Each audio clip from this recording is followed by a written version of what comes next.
You know who I think might get put in a body bag? That might be a little disrespectful that I just said that. But John's supposed to fight Stipe next. We could do a little early prediction.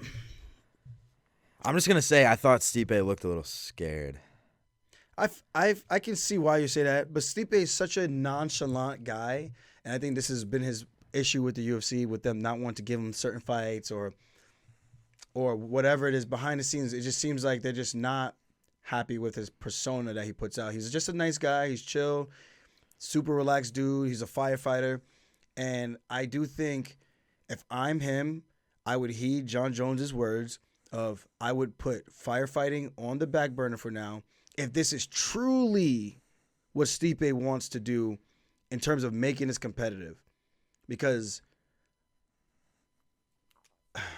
that might have been the coldest thing anyone's ever said. If I were you, I'd put the firefighting on the back burner because this is my number one priority until this fight. And this is all I'm focusing on. And I hear that, I'm just like, thing.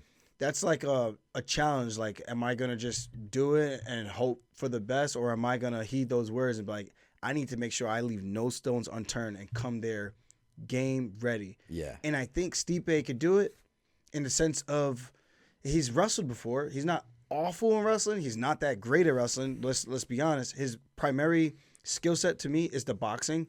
And I think he's going to have that over Jon, but Jon's going to have the reach advantage, which he always has with all these guys.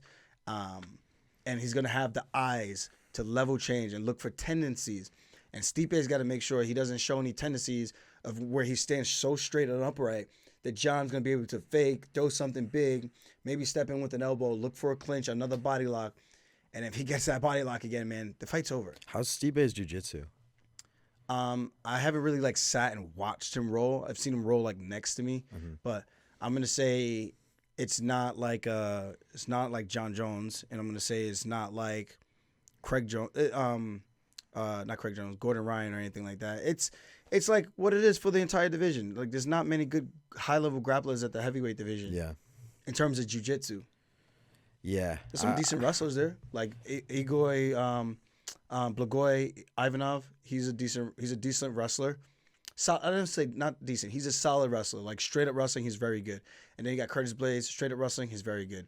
But when it comes to MMA wrestling, when it comes to jiu-jitsu, a lot of those guys, they don't put it together. That's like the missing piece. Justin Gaethje, similar thing. Michael Chandler, similar thing. Great wrestling background and pedigree, but when it comes to the grappling with the jiu-jitsu, they tend to neglect that. Yeah. Where that can end fights, man. I know. I mean, it does. Wrestling don't end fights. Not really. You could slam someone and hope to KO them, but for the most part, wrestling don't end fights. Jiu-jitsu ends the fight. Yeah.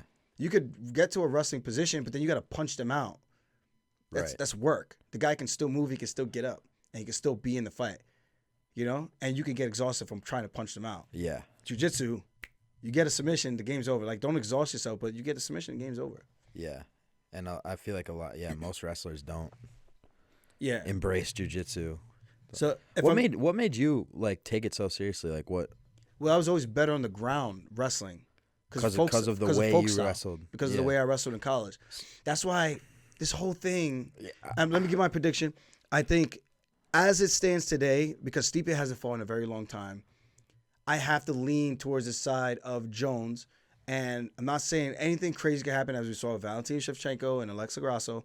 Anything could happen. It's a fight. But as it stands right now, from both their last performances, I would have to tend to lean towards Jon Jones going into this next one with Stipe. Stipe's got his work cut out for him. It can be done. We've seen Volkanovski close the grappling gap with Islam Makhachev. Yeah. Stipe can do the same thing. It's just whether or not he's going to put that time in to do that. Yeah. I think it'll probably be more competitive than this last fight. I hope so. Yeah. I'm not trying to watch a 2-minute fight again. I want to see some back and forth. I just want to see. I want to see some challenges. Yeah. Get some questions answered. But when it's just a straight up mauling, it was like, damn. It's like watching Tyson all over again. But how you were saying on last week's pod, how Jon, when he came up, he was vicious. He was trying to finish everybody early. Put on all these impressive performances. What I saw last night, I almost feel like that's what the mode he's in right now. Yeah. It's scary. He's martial arts lifestyle, Jesus Christ. Stipe, you better stop firefighting. Yeah, he's on go right now. Yeah. Bro. Full on go. And I'm like, I want to see how long he can ride at heavyweight. Like, I hope he beats, or I'm not saying I hope he beats Stipe, but I hope if he does, he keeps fighting other guys. Yeah. And, like, making the heavyweight division kind of rise to his level.